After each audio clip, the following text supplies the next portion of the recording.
to Congressman Turney from Thank you, Mr. Chairman. Massachusetts. Do your minutes reflect conversations you've had amongst yourselves about Project Destiny? To the extent it was during a trustee meeting, I think the answer to that would be yes. Though I haven't gone back and reviewed all of those. Are you having minutes. conversations amongst yourselves about Project Destiny on occasions when you would not term at a trustee meeting? I think we've had the conversations on Project Destiny when it's been with the AIG management, with AIG management and the Fed, and AIG management, the Fed, and Treasury. Do your minutes reflect those conversations and dialogue with those individuals?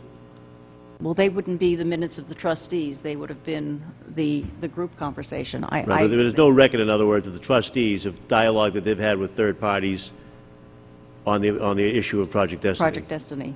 You don't go back and make a report or keep any record of what conversations you had or whatever. So No, probably not. Yeah, these are real working sessions. what is the value of the stocks that you hold right now? Well, if you Best estimate. Yeah. I don't think a reasonable person could tell you the answer to that question, given the nature of the complexities that are in front of AIG. I think it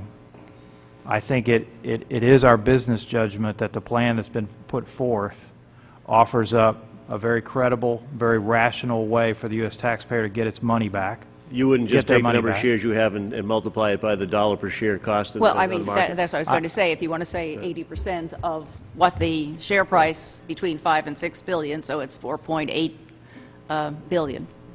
I mean, if you're looking for whether that's real, whether that's the long-term value of the shares is an present open value. question. that's present value.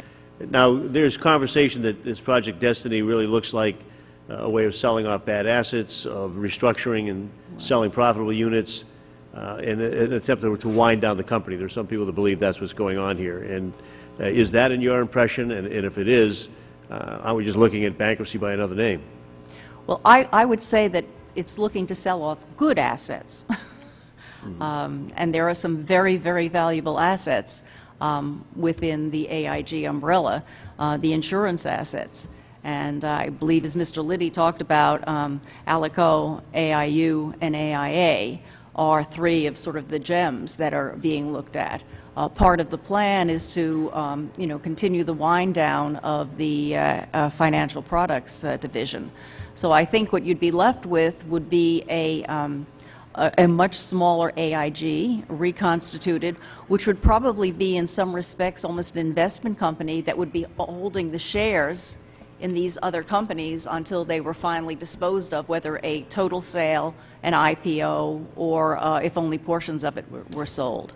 Couldn't we have kept $185 billion in the Treasury and just gone right to that by having a bankruptcy proceeding at the very outset of this? You probably could have, but that gets into the question of systemic risk and what would the implications of that have been more broadly.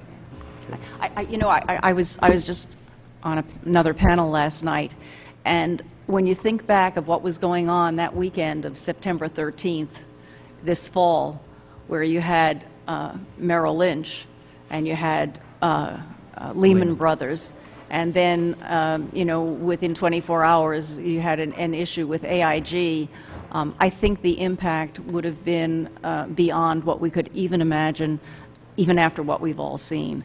So I think maybe 20 years from now, academics can look at it and really have some time and some distance. But I think acting within that 48-hour time span, what was done was probably the thing that had to be done, given the systemic consequences that were out there. You're familiar with BlackRock's contract with the Fed? Not familiar with it, yeah. I'm sorry?